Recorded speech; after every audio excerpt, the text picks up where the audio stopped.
So far, we've established two things. One, there has been a huge shift in our understanding of the Trinity from the medieval times to our current times. Two, theology shifts, and that's not a bad thing. Now we must ask another question. What happened? How did we get from this picture in the early 16th century to where we are in the 21st century? Things started to shift in the 15th and 16th century in Europe. The Italian Renaissance brought shifts in the arts, economics, and philosophy. The Protestant Reformation began to question the authority of the Pope. The invention of better modes of transportation and the discovery of the New World challenged the notion that the Earth is flat. The discoveries of Copernicus through mathematical observations and Galileo through physical observations challenged the idea that the Earth was the center of the universe.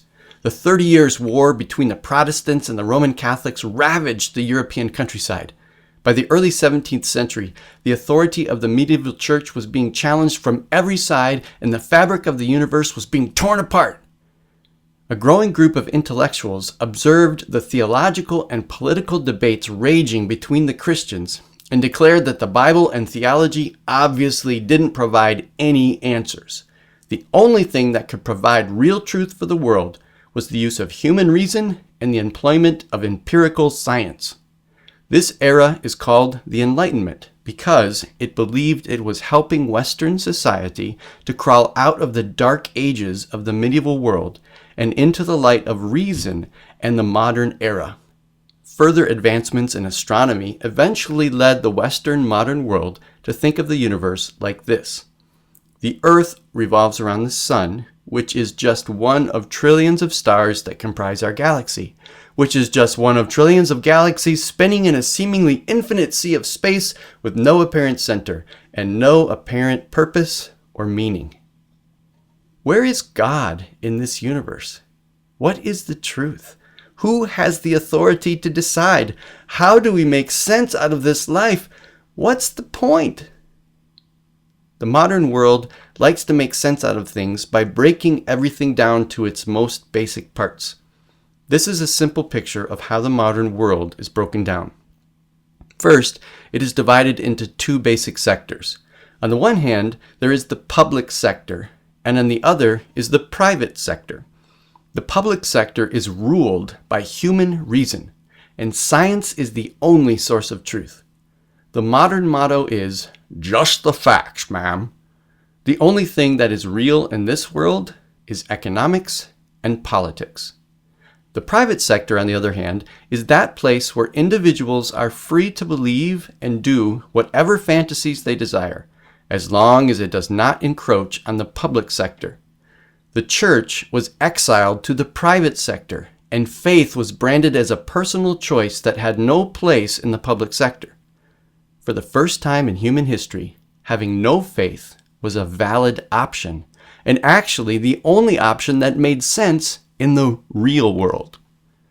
The modern world has also broken something else down to its basic parts: humanity. The most basic part of humanity is the individual person. Each person is a self-contained individual, completely separate from everything and everyone else. The human is a highly evolved biochemical machine that has the ability to think and reason. The mind is simply a projection of the body. This self-contained individual is free to travel wherever it wants and can be plugged into any place in the world like an interchangeable part of a machine. Truth is found through the objective observation of the universe through reason and scientific method. The highest goal for the individual is to become self-reliant and to climb the socio-economic ladder to success, power, and personal fulfillment. Meet the modern I. The I is the subject of the sentence. It is the actor, the one in control. I see you. I love you. I hate you. I am the center of the universe. As the modern I developed, there arose a debate among modern thinkers. They asked, how does the I really know things? On one side, the rationalists said that the I observes nature and uses reason to figure out the objective truth. On the other side, a thinker named Immanuel Kant said that the I can't really know anything objectively, but can only know what the eye experiences. This is where we get the terms objective and subjective truth. Confused yet? Hey, aren't we supposed to be talking about the Trinity? Well, you've probably guessed it already.